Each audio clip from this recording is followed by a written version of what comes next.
Once upon a time, there was a world limited to watching television, reading the newspaper, and listening to the radio as a means of engaging with the news. However, with the enormous rise of the internet and other technologies in the 21st century, news and current affairs have become readily more accessible. What we once defined as news and how we engage with it will never be the same. With this in mind, it seems almost ludicrous to suggest that young people don't engage with the news anymore.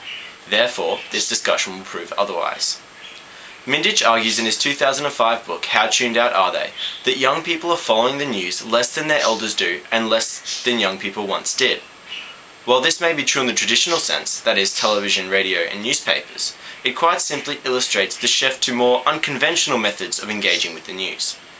Those who support Mindich have adopted a traditional view of news consumption and are clearly too narrow in their definition of the news.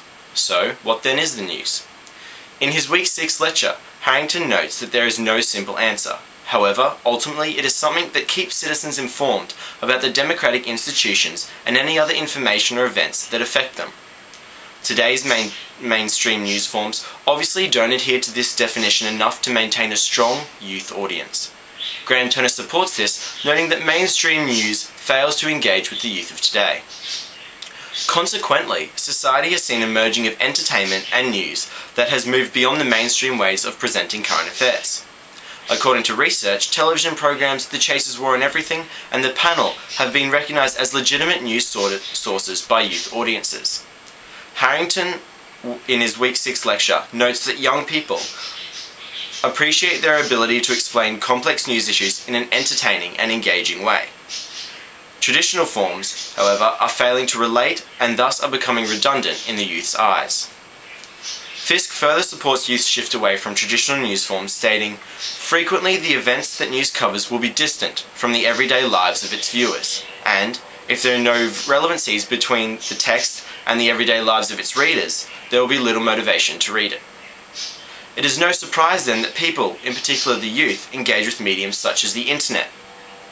It is a place of infinite space where people can locate a plethora of information catering specifically to their interests, and at only the touch of a button. Television, radio, and newspapers, on the other hand, provide a limited amount of information that isn't chosen by the viewer or listener. The internet has also created a platform for people to engage in citizen journalism.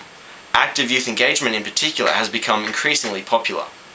As Harrington discussed in his Week 8 lecture, through Web 2.0, people have been empowered to freely produce and express their news interests in creative and appealing ways, such as via YouTube video, podcast, or blog post. These activities not only demonstrate the new places people go to find their news, but also the culture of active engagement that has developed.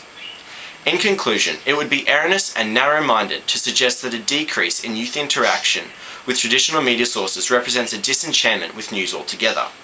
Rather, these traditional sources are complemented today by a fluid and ever-changing array of modern news types.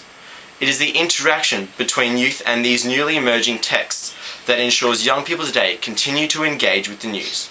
Moreover, the nature of these new texts allows young people to not only read the news in the traditional sense, but to positively interact and contribute to its formation, distribution, and impact.